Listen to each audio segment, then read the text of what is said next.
Yunjin was bored, as always, during Professor Fire-Overwater's lecture. The class was so early in the cycle, she often decided that sleep was worth more. But today became a bit different when she heard that most exciting word, Death Worlder. Professor Fou, a nickname they have reluctantly accepted after decades of teaching at the academy, knew it too. They may be of an older generation of Caltrusians, but they made a point of ensuring that they knew what kinds of things their students took interest in, and Death Worlders were certainly one of them. Their voice was, well, it wasn't exactly intelligible. The Caltrusian language exists entirely on the electromagnetic spectrum, a trait that has led Caltrusian scientists to often take leading positions in communications relays and the search for other burgeoning Sophonts empires. To other races, it came out as little more than a statusy jolt of arcing electricity between antennae. Luckily, it wasn't too difficult to create EM-to-speech devices. Yes, yes, calm down! The small speaker screeched across the chamber in that familiar old tone, which sounded greatly like regular speech into a hollow metal cylinder with only one opening. I am sure many of you are excited at the subject of today's class. Before we get into the truly interesting details, I am obliged to offer preliminary historical and cultural facts for the benefit of our newest transfer student. Yunjin, for the first time since the semester began, actually looked around the classroom at the other students, eventually spotting the transfer. She'd overheard rumors, of course. There are always rumors about new students, but while she tended to avoid gossip, it was hard not to hear about the Academy's first ever Sophont Deathworlder student. They sat there, looking around at the other students who put less effort into hiding their curiosity. They were clearly making some kind of expression, but Yunjin had never seen a human before in her life, let alone studied them enough to know how they show emotion. Sophontoloy was not her strong suit, but this was a required course. Fou spoke again. Please cease ogling, Dave. I am sure you are not aware of this, but humans tend to find staring embarrassing at best, or rude at worst. At this, the students almost like clockwork turned back to the professor. A few were visibly, or audibly in Quilac's case given he is a Treblayan, were shaken, perhaps covenanced by the professor's chastisement that Dave might somehow seek vengeance against them. Yunjin, for her part, was curious to see if he would. Now that I have your attention, Deathworlders are, to say the least, not very common in intergalactic society. More often than not, they never make it off their own planet. They are, however, often recognized as true Sophonts by the scientist teams, which are typically assigned to their study and observation. However, there are a few species who did in fact manage to escape their worlds and join the larger intergalactic circle of empires. Typically, however, they do not elect to join one of the larger bodies. Instead, establishing their own territories within the limits of their home systems and whatever border systems they were allotted at the time of their discovery as a quarantine zone to minimize accidental aggressive first contacts. The hollow board lit up, showing the locations of a few known Deathworlder empires. The Juntianths, the Draconic Arbiters, the Krellish Swarm, and the fourth of the known Sophont Deathworld empires, the United Nations of Earth. Deathworlders are dubbed such due to the extraordinary hostility of their native environments. Worlds which should by no right be capable of sustaining intelligent life, let alone do so long enough to form civilizations or space travel. However, in the case of Deathworlders, they manage to win the evolutionary lottery, as it were, oftentimes forming by chance and surviving by luck. If I recall my records correctly, my cousin Married with Moon was actually one of the observers for Earth before they achieved warp travel in 4278 AE. I believe he said at one point that the entirety of the human species hinged on the survival of a single female individual and her 27 husbands. Yunjin perked up at this. 27? She thought to herself. She looked to Dave, whose eyes had widened at this before noticing Yunjin's gaze, then turning away. In any case, by luck, these Sophont species survive and achieve the first hurdle. If you do not recall what the first hurdle is, I urge you to check your notes, as the hurdles to civilization was the subject of our previous class last cycle. There is a shuffling of notes. Yunjin, however, has a good memory. It's the only reason she hasn't failed out of the class. Something like 5 or 6 technological breakthroughs that have to happen for a Sophont race to achieve spaceflight. The environments in which these species develop are, as stated, quite hostile, however. In the case of every known death world or sophont, it can take dozens or even hundreds of millennia before breakthroughs are made as opposed to the typical 5, 10. During all that time, they are beset on all sides by the myriad dangers of their world. Hazardous weather, a gallery of dangerous flora and fauna, and in the case of today's particular subject species, toxins and disease. The holoboard zooms in on the United Nations of Earth. They achieved spaceflight 3 standard imperial years prior and had already established colonies on every habitable world within their quarantine. Apparently, this is not unlike the other 3 Death Worlder empires, who found planets other than their own to be extraordinarily safe and easy to colonize. Earth. The homeworld of our transfer student is known to be one of the most toxic and poisonous environments in the entire galaxy. Some even say in the entire local group, though there are a few contenders for that title, I believe. In any case, it certainly isn't a pleasant environment. When humanity first took to the stars, there were concerns that they may bring that toxicity with them.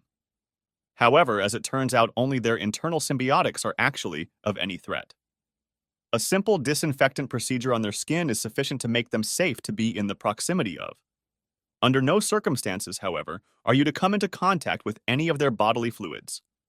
I am sure Dave would prefer to avoid that as well. The holoboard flickers to a barely legible scrawl. A few students are concerned. Several gasp. The Treblean actually faints, and a nearby student has to use a specially issued compound to resuscitate him. This, for those who've not realized it yet, is a list of microbial species native to Earth. You will note that it is longer than the list for most worlds. I will also inform you that this list encompasses only those microbes typically found in human excrement. It is barely even a fraction of a percent of the total found on Earth. The Treblean, who had just revived, faints again. Needless to say, the dangers associated with their planet are clear. Historical records generously shared with us by the UNE unilaterally agree with the assessment that disease accounted for nearly 75% of all human deaths until they had achieved their 4th hurdle. Even then, antibacterial medication was utterly ineffective against a unique form of pathogen known to exist only on Earth. Viruses. The students murmur at this. Viruses were a relatively new concept. Apparently, they were neither living nor dead, a form of organic, self-replicating machine that could subvert living cells and force them to produce more of itself. Each one keyed to the genetics of a particular species or group of species. A horrifying thought, an inscrutable chemical nanomachine designed with the sole express purpose of killing you without any hope of survival. In the years since their discovery after humanity's rise to space, horror stories of gray goo taking over entire stations or even entire planets have circulated the net. However, I'll not bore all of you with horror stories. This is an educational institution, not field gathering. Suffice to say that the exaggerations on the net are just that viruses have to be keyed to a specific form of living organism, which means that them being native to Earth preclude anyone other than humans from ever suffering them. They are also not the least of the things on that planet that could kill you. As with all death worlds, there is a gamut of lethal fauna and flora, and plenty of natural disasters capable of leveling cities not fortified against them. The world is relatively high gravity, which means that outside of their natural environment, humans are considered among the stronger races. Their unique trait, to recap for those who did not pay attention in lower academy, is their ability to throw. They also possess extreme endurance, both in terms of stamina and in terms of literal durability. However, that trait was not unique to them on their world, though it was unique within the food chains they dominated, except for a symbiotic predator apex they successfully domesticated. Several students became awed at this. Human domesticated an apex predator species? One student raised their forelimb. How did they do that? Apparently, not quickly. It would not be a stretch to say that the evolution of humanity and dogs became interwinted at some point in their history, as both species had extraordinarily strong pack instincts that led strays of the less intelligent canids to end up joining early human tribal units. After that, it simply became a matter of selective breeding. Over the course of their history, they created hundreds of dog species, though thankfully they were able to narrow that number down to the naturally viable and healthy ones before ascending to space. That would have been quite the political disaster if they had been actively supporting a faculty for the forced proliferation of genetically doomed subsavants. Dogs, however, are not the only domesticated species the humans have. Apparently, they domesticated over the course of their history nearly every single subsavant animal species on their homeworld. If, had even the barest hint of intelligence, they found a way to tame it and make it into a pet or servant. However, human training strategies are not the subject of today's class. The holoboard flickered through a variety of chemical compounds and an anatomical chart of a human, barely leaving time for the shocked portion of the classroom to recover from what the professor had just said. Yunjin could feel the perverted panting of a particular student in the back of the classroom. She couldn't even begin to imagine what they were thinking.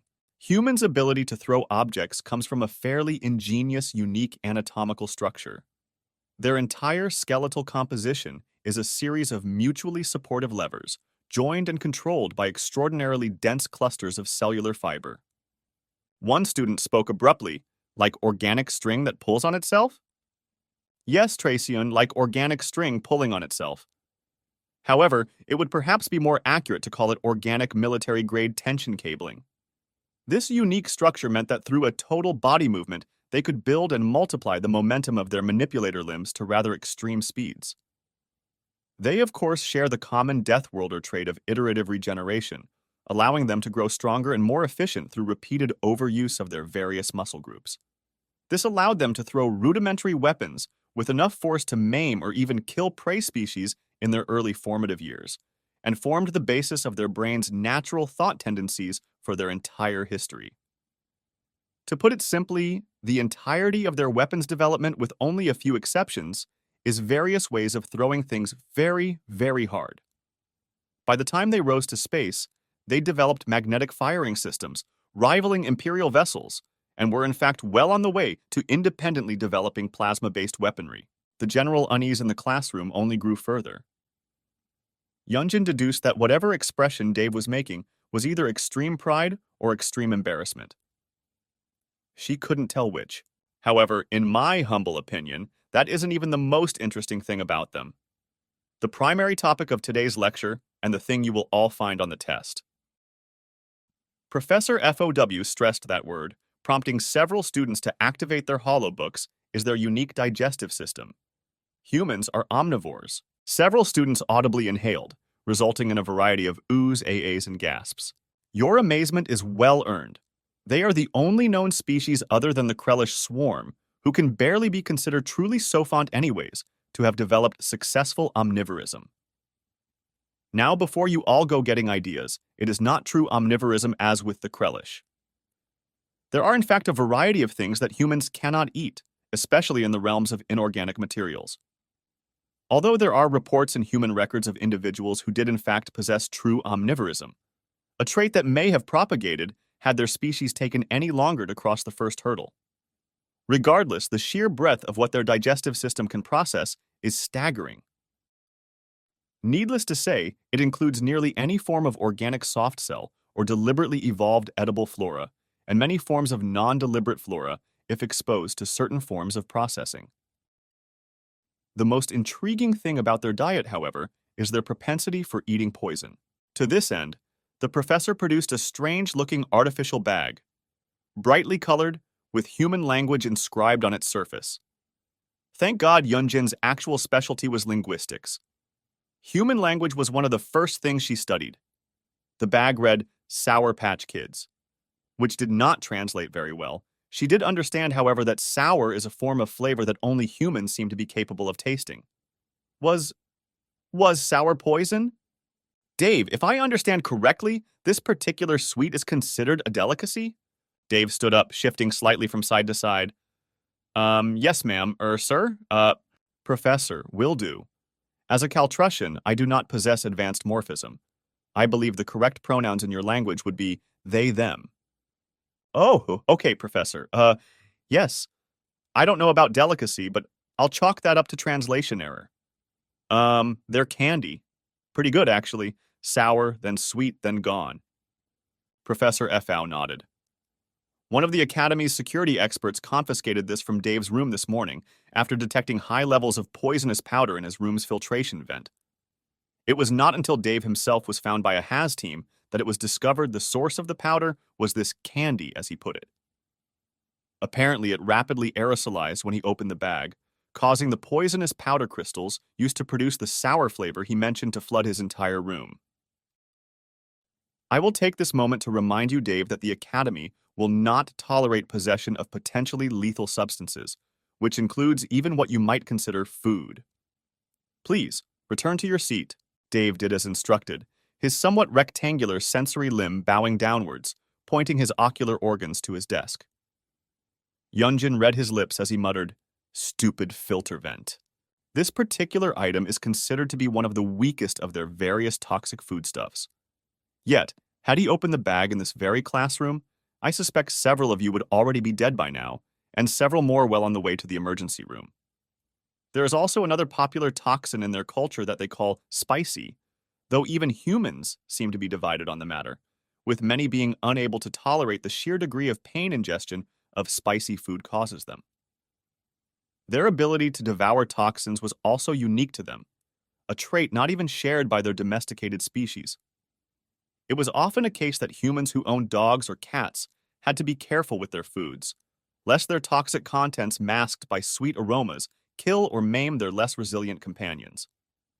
For research purposes, I did bring an example of a toxic substance that humans can consume, and which will not aerosolize in contact with air or cause damage in contact with skin. It is safe to work with so long as it is not consumed. Except by humans, of course. Dave, would you like to try it? I am told by my cousin that the first human he gave it to found it quite delectable. To my cousin's utter horror, of course, Dave cautiously swept to the front of the classroom, retrieving from Professor FOW's grasper a vial of a darkly colored fluid with the safety hazard symbol on it. One of the students recognized it. Wait, he is gonna eat Krellish blood! Several other students perked up, many gasped. The Treblayan fainted. After he was resuscitated, he was allowed to leave the classroom for medical reasons, apparently no longer able to tolerate the repeated shocks. Dave, for his part, looked around with the small bits of fur over his ocular organs furrowed before looking to FOW. I assure you it is safe for humans. Dave opened the vial, smelled it, then shrugged and downed it all in one go. 2 students ejected their recent meals. Another stood as if to run to the front to provide aid. All were shocked when he shouted, "Wait, hold up. You're telling me these Krellish bleed fucking coke?" After that class, there was apparently a sweep of net memes, almost all of which apparently came from human sources, about the Krellish and their coke blood. After a decade, when the Krellish War began, humanity became one of the leading forces to fight back against the hive-minded hordes. Stories of their delight after battles spread across the galaxy, humans happily drinking the poisonous blood of the Krellish warrior forms, and even numerous attempts after the war to preserve Krellish queens for study. Promptly denied by the Imperium, of course. They became known as the most gluttonous species in entire local group, met with mixtures of shock and intrigue by most. It became a saying, if you challenge a human to a drinking game, they'll drink you under the table, literally. Humans, for their part, found the saying far more amusing than most species could ever possibly understand.